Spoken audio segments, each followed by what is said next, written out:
Assalamualaikum warahmatullahi wabarakatuh. Apa kabar anak-anak ustazah? Ustazah harap anak-anak ustazah dalam keadaan sehat ya. Nah, anak-anak ustazah kali ini sudah memasuki kelas 6 ya nak.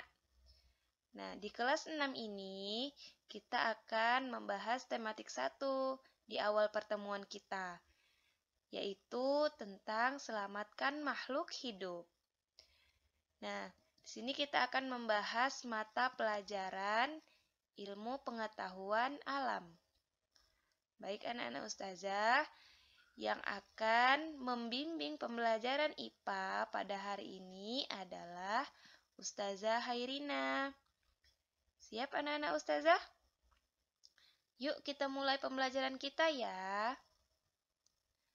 Nah, anak-anak ustazah, coba perhatikan, apa ya yang harus kita perhatikan? Ini dia. Coba anak-anak ustazah perhatikan yang ada di layar anak-anak ustazah. Ini ada gambar hewan, ada gambar manusia, ada juga tumbuhan. Nah, ini adalah dinamakan jenis makhluk hidup. Jadi makhluk hidup itu ada manusia, hewan, dan tumbuhan. Kali ini di pembelajaran ini kita akan membahas tentang tumbuhan ya anak-anak ustazah. Oke, nah pasti anak-anak ustazah sudah tahu ya, atau masih belum tahu? Yuk kita belajar. Tahukah anak-anak ustazah bagaimana perkembangbiakan tanaman jagung? Siapa yang pernah lihat jagung? Ini bisa dilihat ya gambarnya. Nah, jagung ini berkembang biak dengan cara generatif. Jadi, tanaman jagung ini berkembang biak dengan cara generatif. Apa sih anak ustazah generatif itu? Nah, yuk kita perhatikan. Dalam proses perkembangbiakan tumbuhan itu dibagi menjadi 2. Yang pertama, perkembangbiakan generatif. Yang kedua, perkembangbiakan vegetatif. Nah, apa ya pengertian atau maksud daripada generatif dan vegetatif? Yuk kita lihat. Nah, generatif itu adalah perkembangbiakan secara kawin atau seksual. Yang kedua, melalui proses penyerbukan dan pembuahan. Itulah tadi tanaman jagung. Tanaman jagung itu dia menggunakan perkembangbiakan generatif. Oke. Nah, yang kedua yaitu vegetatif, yaitu perkembangbiakan tanpa perkawinan atau melibatkan satu induk saja. Nah, itu dia yang dinamakan vegetatif. Nah, di kali ini kita akan membahas tentang generatif. Nah, generatif ini itu adalah perkembangbiakan tumbuhan secara kawin atau seksual. Proses perkembangbiakan ini membutuhkan alat kelamin jantan dan betina.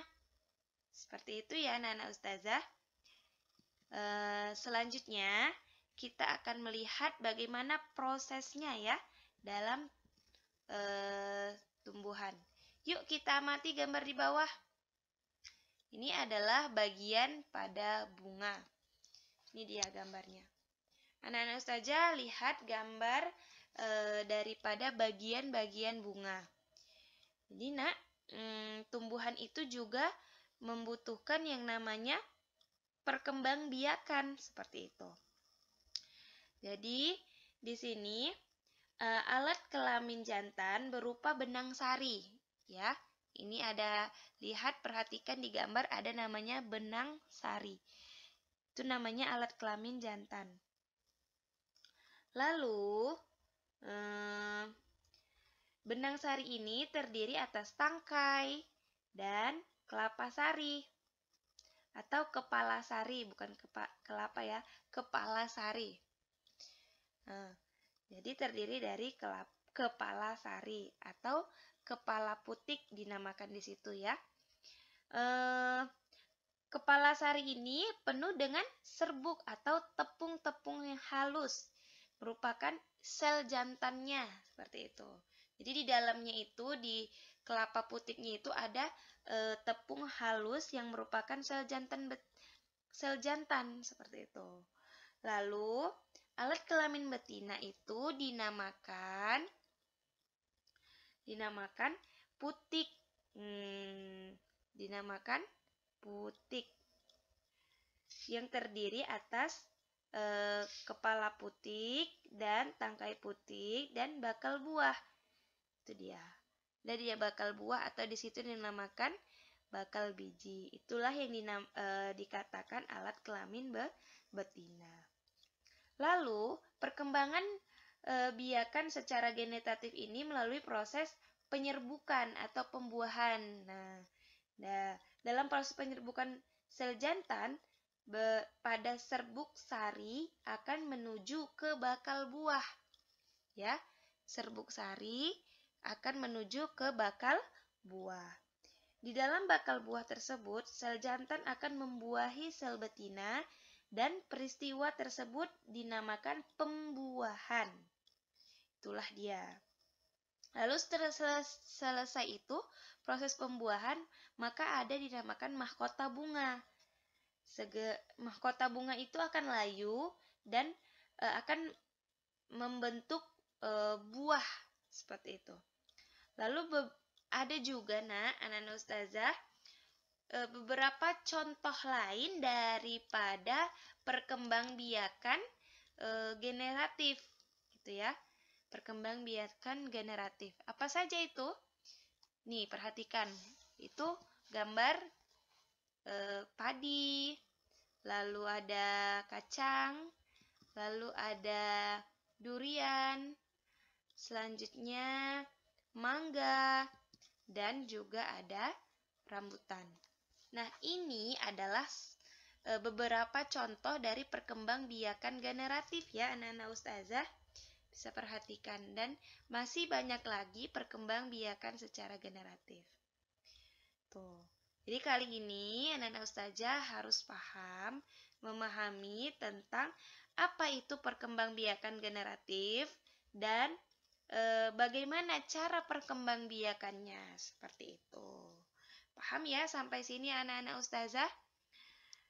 Ustazah harap anak-anak ustazah memperhatikan dan bisa ketika ustazah memberikan soal, anak-anak ustazah bisa mengerjakannya. Oke anak-anak ustazah, itu aja untuk hari ini.